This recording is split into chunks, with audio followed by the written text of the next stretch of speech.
where it was expected to spill by Friday, but our team on the ground yesterday reported to us that indeed the dam has been has started overflowing already, and Sam is just monitoring the situation there. Sam, what else can you tell us? Have you managed to speak to any of the engineers or technical team there to give us further details? Yes, Wahiga, we'll shortly be talking to one of the chief engineers, rather the chief engineer of Masinga Dam. But first of all, just to give you an update, is that we've been here for slightly above 2 hours, and what we've witnessed is that the water from the spillover is going up. That is to say that the volume of water that is now spilling over and joining the rest of the Tana River is going up. I don't know whether we can be in a position to show you that, because when we came here in the morning, we could see just the spillover from the barrier that is just here on my left, and now what we see is that the water is gaining momentum. It's heavier, of course the volume is higher, just an indication of what is just about to happen in as far as talking about the excess water, the spillover that was predicted by Cabinet Secretary for Energy, that is Charles Keter, is really taking effect a day before when he had predicted that to happen.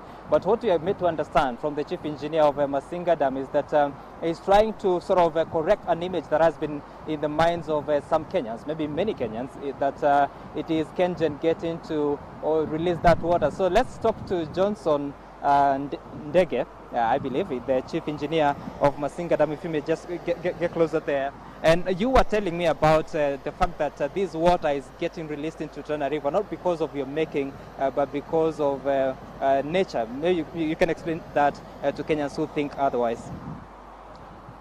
So let me start by introducing myself. My name is Johnson Ndege, Engineer Johnson Ndege. So this water from Masinga Dam, of course, we are receiving a lot of inflows from the river, which is slightly above 600 cubic meters per second. And in fact, because the dam is filled up to its full capacity, now it's speeding through the spillway, because the water has to go downwards so that we can be able even to fill the lower dams which are in the cascade. Yes. And so when we were told that this is a process that began at about 9 o'clock yesterday, do you have an indication of what it will take for it to stop? Do you have an indication of how long this will take? I understand it's raining a lot in the Mount Kenya region and also the Aberdare region, and we are about to continue receiving a lot of inflows from the river, and therefore this speeding will continue in a couple of months before before it stops. Otherwise, the speeding, it's natural. It's just flowing naturally because the dam is filled up to its full capacity, and this is likely to continue in the next couple of months. Engineer, one of the greatest fears for Kenyans who live downstream, talking about Garissa and Tana River counties, is that this water will adversely affect their lives. They fear that there will be flooding, and of course there is that warning from the Cabinet Secretary, Charles Keter, indicating that people living in those counties need to move to higher grounds. I don't know, from what you think and from experience what you have observed, how does this water affect the flooding in those counties, and how soon should they expect the water to arrive at their farms? Of course, I understand there was flooding in the lower parts of Tana River. That is Tana River County and Garissa. And because of this spillway, I expect the flooding to be a little bit more there, because there is a likelihood that because the flooding was there even before we started overspeeding our dam. Then there is a likelihood that because now we are doing it, maybe this water may take some 1 or 1 week to some 1 or 2 weeks to reach there, and there is a likelihood that there will be more speeding. There will be more flooding down there in the lower counties of Tana River.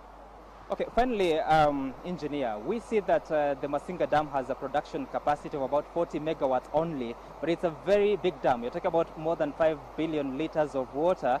What purpose does it serve, apart from now producing very little electricity?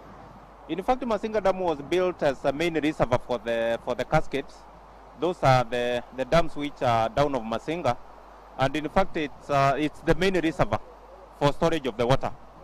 So we just took advantage of the reservoir so that before we give the lower cascade water to do their generation, we can also get some megawatts. We can do some generation here in Masinga. Otherwise, the main purpose of the dam is to store water so that it can feed the lower cascade. Yes. Someone might ask, maybe it's a rhetorical question, but someone might ask, is there a possibility of stopping this water from spilling over? No, this is natural spilling. So we do not have control over it because the dam is full to its capacity, and we will continue receiving the inflows from the river. So the water has to flow out naturally. Okay. Yes. All right. Thank you so much, Engineer Johnson Dege, of course, the Chief Engineer at Masinga Dam. And Wahiga, that's what we have from this side of the powers that be in as far as Kengen power plant is concerned, the Masinga Dam is concerned. And of course, as you heard from him, is that they have no way of controlling this spillover. It will continue, and he says that it may take about months. So it is about time that the guys, or rather the residents in Garissa and Tana River counties, maybe heed the advice that they received from the ministry, from the government, that they need to move to higher grounds. As to where those grounds, I'm sure Stephen Leto, who is down there, will be trying to explain to us. But clearly you can hear the impact that is just about to hit them. What I had said earlier on, Wahiga, is that from the Kenya Red Cross sources, we understand that this water, as it flows since last night about 9 o'clock, it will take about 72 hours for the full impact to be felt by the residents living in the downstream of Garissa and Tana River counties. Wahiga. Thank you so much, Sam Gituku, for that update. And on a related note, a press release from Kengen states, and I quote, "Good news for consumers as Kengen steps up hydro generation." Kenya's largest hydropower generating dam, Masinga, is full, as we've just shown you with those images, and has started overflowing following heavy rains being experienced in several parts of the country. This comes weeks after Kengen had issued a flood warning. Now, the managing director is quoted as